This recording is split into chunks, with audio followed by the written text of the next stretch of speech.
All right, so we're going to go ahead and talk about Ayurveda and how the circadian clock or how our routine plays a huge part in our health and wellness.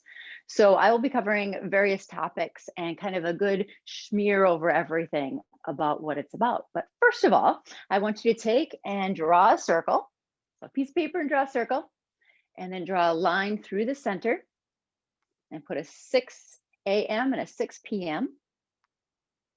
and then draw an X through the center, and then it'd be 10 a.m. and 10 p.m., 2 a.m., 2 p.m. So this is the clock, and then this would be noon, and this would be midnight. So it just gives us some points to be able to go from. And later on, this will make more sense of why we have it sectioned like this. So noon, 2 p.m., 6, 10 p.m., midnight, 2 a.m., 6 a.m., 10 a.m., noon. All right, and now write down what time you eat supper. So supper is the evening meal. So what time do you eat supper?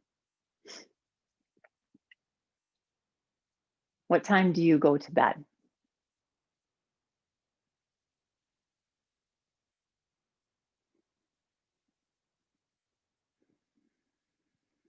If you wake up during the evening, what time do you wake up or stir awake or go to the bathroom?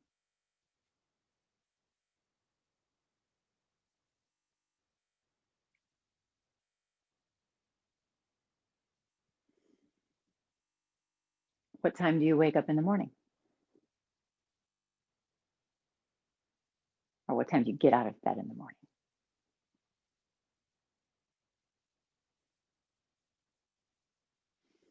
What time do you eat breakfast, if you eat breakfast?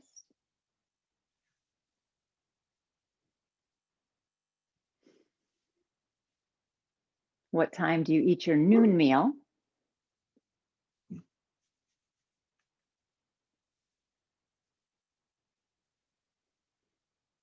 What time do you exercise?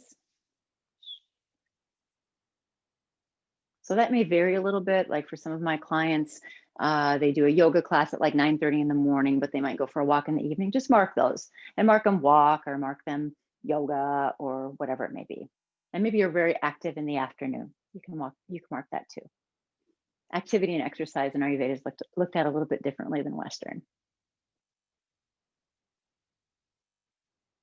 And then what time do you have your bowel movement? If it's inconsistent, you can just kind of jot it off to the side that it's inconsistent. And when do you snack? So if you tend to snack during the day, what times of the day do you snack?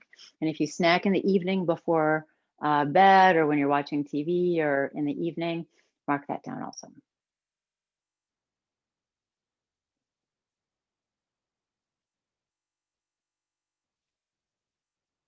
Okay, so we're going to go through this very generally because over the next few weeks we're going to dive into it a little bit deeper, and then of course in the program then we'll talk a lot more about it in detail. But for right now, let's just get a basic idea of what's going on and what Ayurveda is. So the goals of Ayurveda is to prevent, so preventative medicine, and it's to promote longevity through lifestyle, diet, breathing, yoga, meditation, and herbs. So we use different techniques to be able to create wellness in our body and to create balance. And everybody's a little bit different. So for some people, we may introduce very specific lifestyle things because this clock is really kiltered off to the side and that'll make the most benefit for them. Some people we introduce herbs, some people we don't use herbs right away. So it really depends on the person and where they're at in their practice and how many steps they want to take to be able to get started in that movement toward health. And another goal of Ayurveda is to be able to reverse dis-ease or eventually illness and disease. So I've worked with a lot of women with starting with fertility now. I've got a few clients that are fertility women, a lot of PMS stuff, and then menopause was my specialty before I started going into the younger years.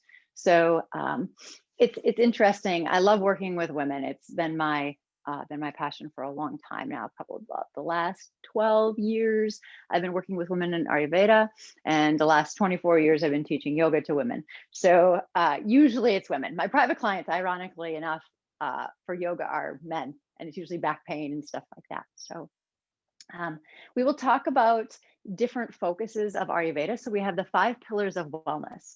The 5 pillars of wellness are sleep and rest. So sleep meaning sleeping, like at nighttime, sleeping. Rest means that you take time to be able to take things in. So that might happen during the day, or you might have a good unwinding at night where you start to go into your rest and then you go into your sleep. But being able to take time maybe on the weekend to rest, or taking time depending on your schedule of work and stuff like that, but being able to take time to recover and to recoup. Diet, nutrition. So in Western medicine, they focus a lot on diet, nutrition also, but we focus on it a little bit differently because we look at people's constitution, so who they are and how their life has been. And we also look at the qualities of the food because they have different qualities. So nutrition and diet is very different for those of us in Ayurveda. Exercise and movement. So exercise, meaning what we think of as exercise, running, jogging, walking, lifting weights, that kind of exercise. And movement in Ayurveda is actually more important. So getting out and moving your body. So if we sit at a desk all day long, our body gets really stagnant and lethargic, and it can affect our lymphatic system, and it can affect a lot of systems in our body. Our lymphatic system gets clogged, then our digestive system gets clogged, and then our mind gets foggy. So it's all related. So any movement is better than no movement at all. So when Western started to dabble in the whole 10,000 steps, it's a pretty good regulator of being able to get up and move. We should be able to put in about 10,000 steps a day. And that means you go for a little walk in the morning and you go for a little walk in the evening, and you get quite a few steps in those times. And that's what I do to maintain. And then I have other things like, of course, yoga, because I teach classes, and then some other weight training type stuff. But I use my own body weight, or I may add a little bit extra. But knowing what the right kind of exercise is for your constitution also makes a big difference. Mental and emotional. So knowing what our mental and emotional capacities are, and past traumas and past things that have happened to us. So all of the habits that we have are imprinted from experiences that we've had before. So when we move forward into life, if we don't take care of the stuff that's kind of our baggage from the past, it will revisit. And a lot of times it revisits. There's been documentation on trauma and how it'll show up about at the age of 40. And it's really interesting because it does happen like that. That's when mine showed up, and it was interesting to have to process and work through it. And luckily, I had a lot of tools at that point in my life to be able to take some steps forward and to look at the mental emotional as a very serious part of health and wellness, not just my mental health and wellness, but my physical, and how my body was manifesting illness and disease, and how this clock plays a huge part in being able to keep things balanced and being able to process trauma and maybe habits that don't really serve us anymore. Environment, relationships, and spirit. So our connection with God, with the universe, with nature, whatever our connection is, that'd be our spiritual type practice. We may be religious, we may be not. That just depends on who you are. And then the environment and the relationships that we have. So the environments that we create, the environments that we put ourselves in, and then also the relationships we have with friends, family, and our significant others, children, grandchildren, whatever follows in that flow.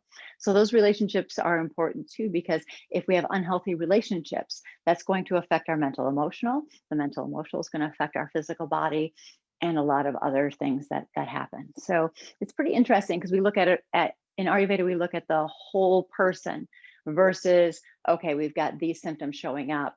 This is what we're going to do.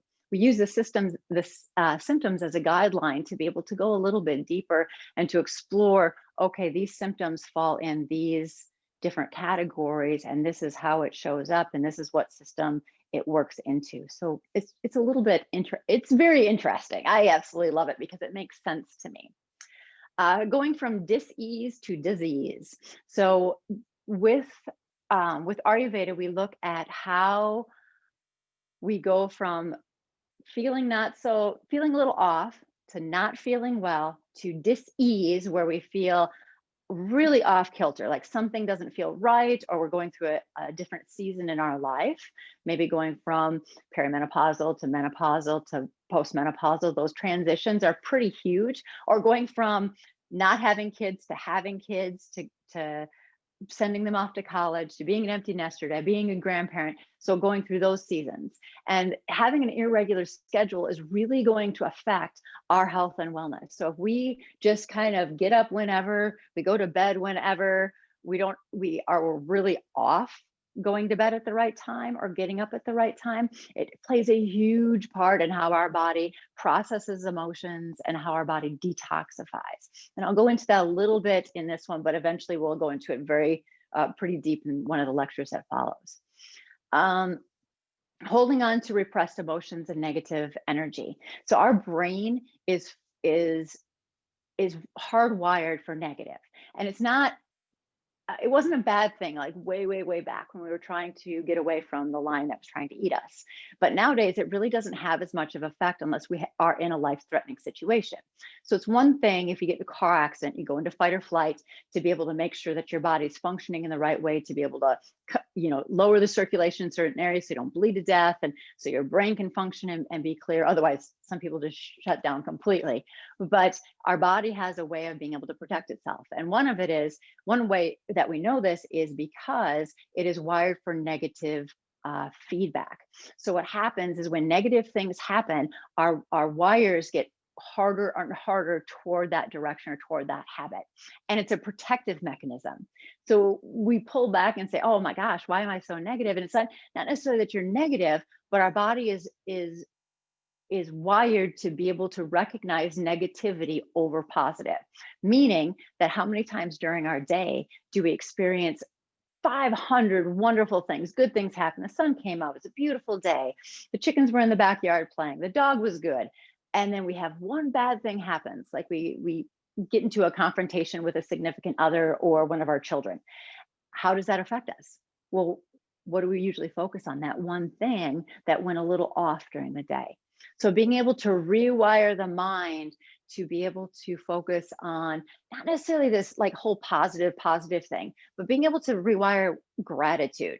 So being grateful for all the things that went well and not fixating on that one thing that maybe really didn't mean anything to anybody, but it still sparked that negative pattern or that grasp on that negative energy.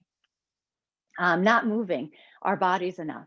So sitting stagnant, sitting on a computer all day, that whole hunching forward, those computers are definitely life suckers. They're great for being able to do stuff like this. And I'm very thankful for my internet, my great computer. But at the same time, I know that when I'm working on it during the day, it's amazing how your body just starts to get drawn into it.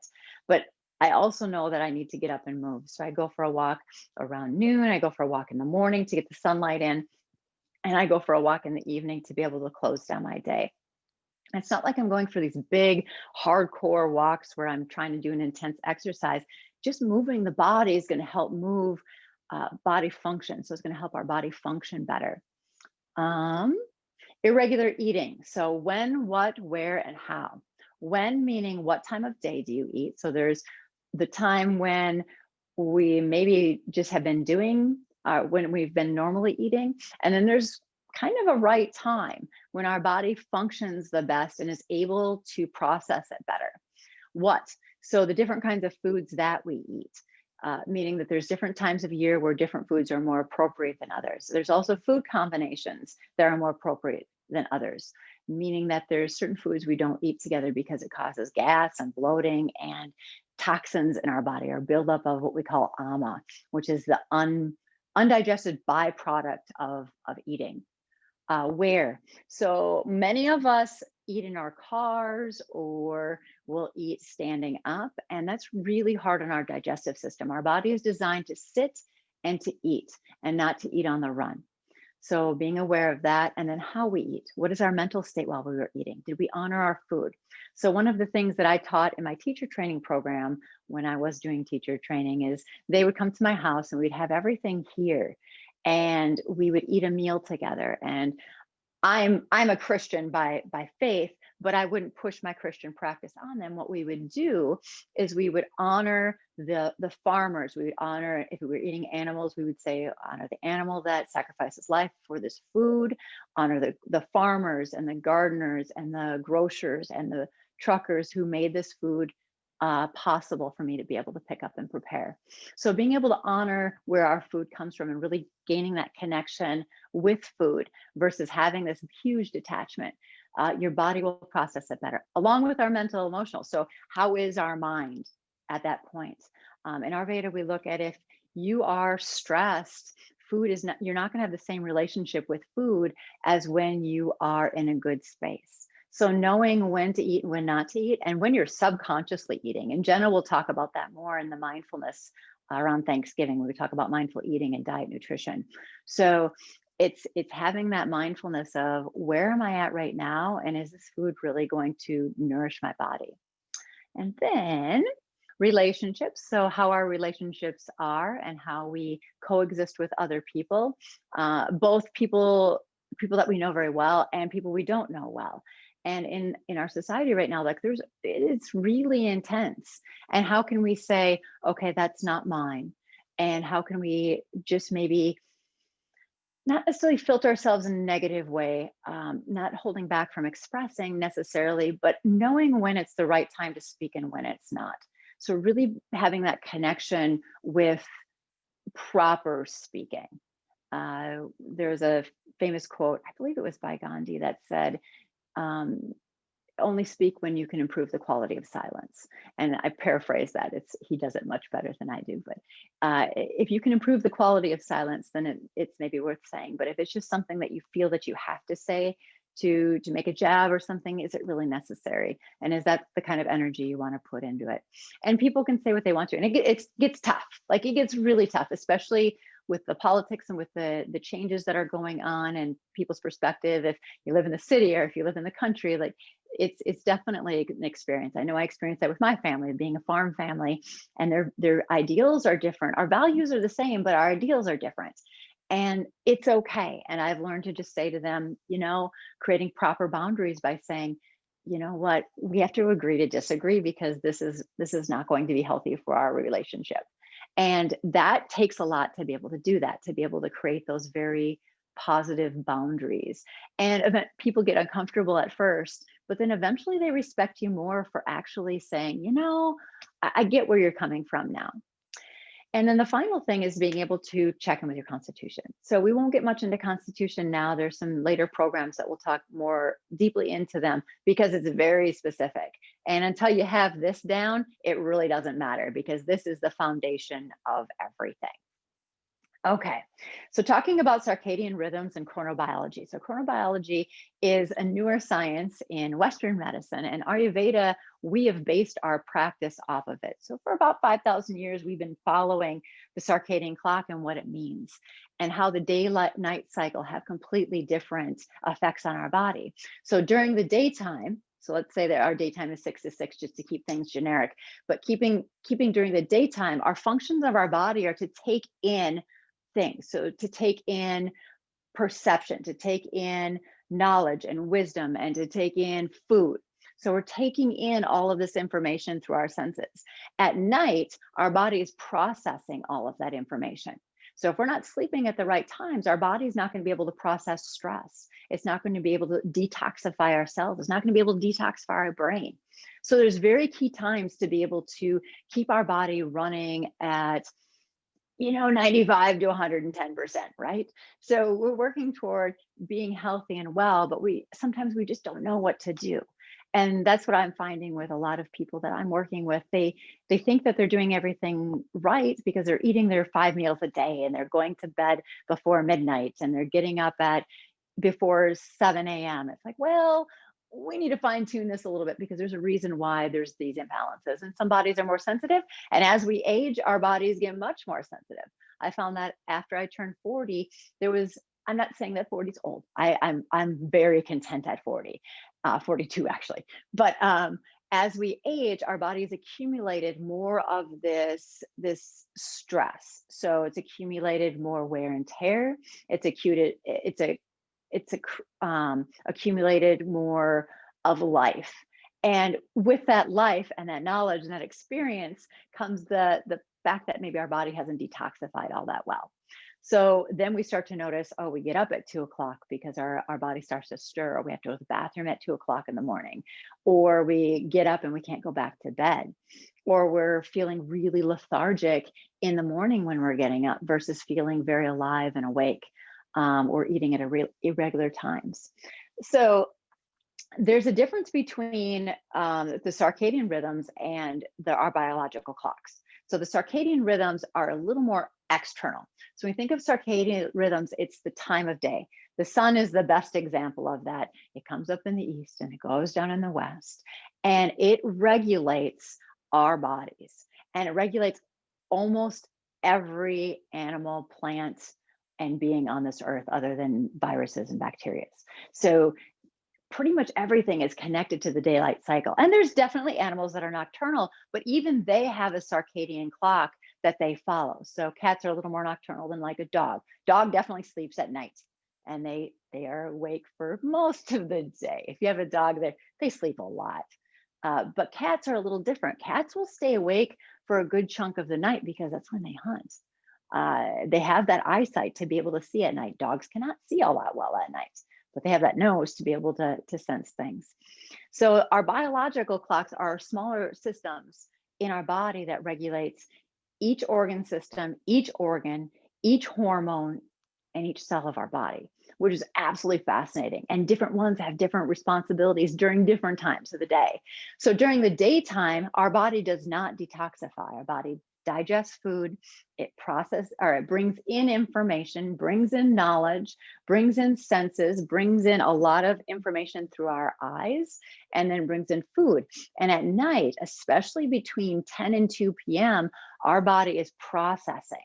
So it is so important that we get this sleep between 10 and 2 a.m. And it's because this is when our body truly detoxifies.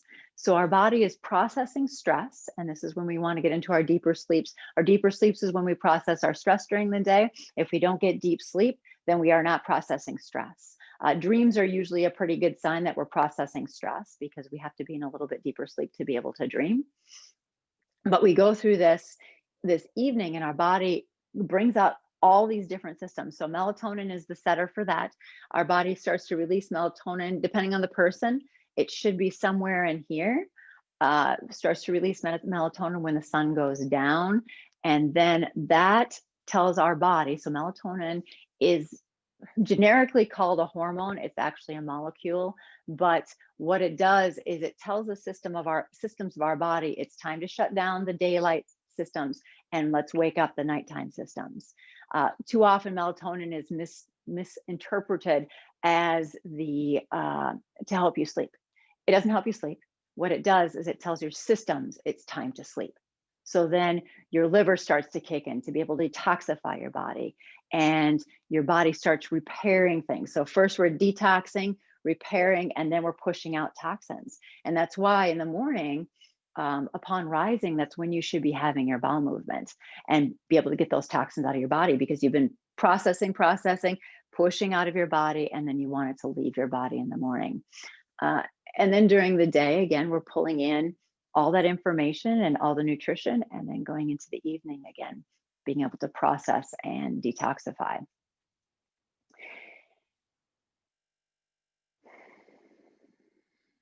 Trying to think of what else we want to cover.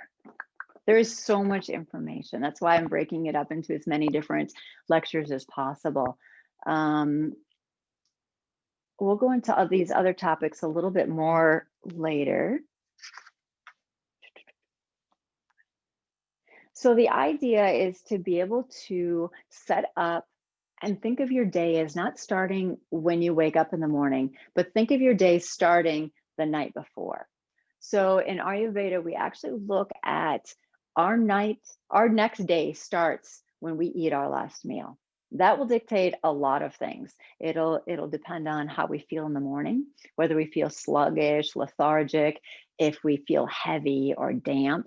Could be because of what time we ate our meal. So if you're eating your evening meal at this 8 o'clock or 9 o'clock time, or you're snacking or eating at that time, that's definitely going to affect the way you sleep, because when we eat food, our body releases just a little bit of cortisol to be able to digest food.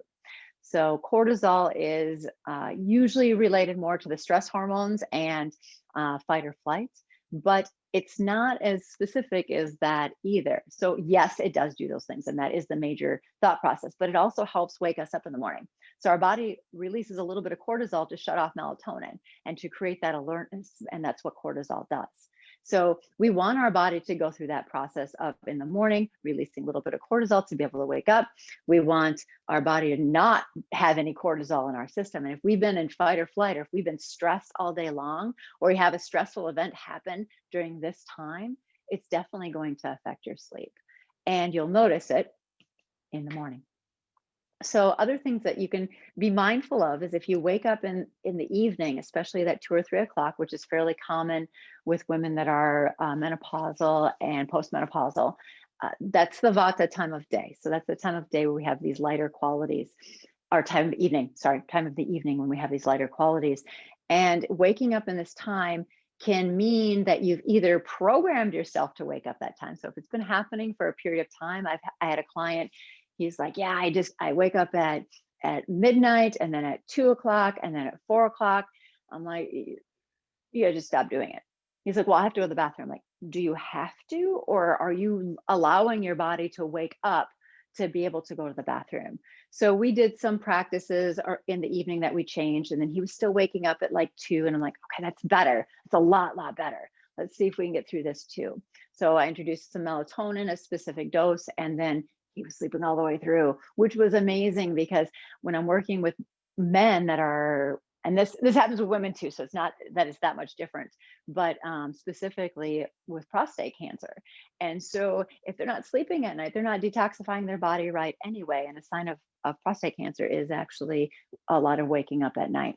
So we worked through that, but it takes time. I mean, that's part of these practices. Is so often we think, oh yeah, it's like flip the kind of switch, and it's not. It's building a routine. It's starting with the basics and taking one baby step forward. So taking time, and then the next part would be taking action. So you can have all the information in the world. You can listen to all of my lectures. They're all free on YouTube. You can listen to all my lectures and have all the information. You can listen to all my teachers' lectures, have all the information, but do you know how to apply it? So do you know how to take that action step? And it can be super overwhelming. I mean, that's why a lot of people fail at different things, is because they don't have the guidance and structure to be able to take those steps forward.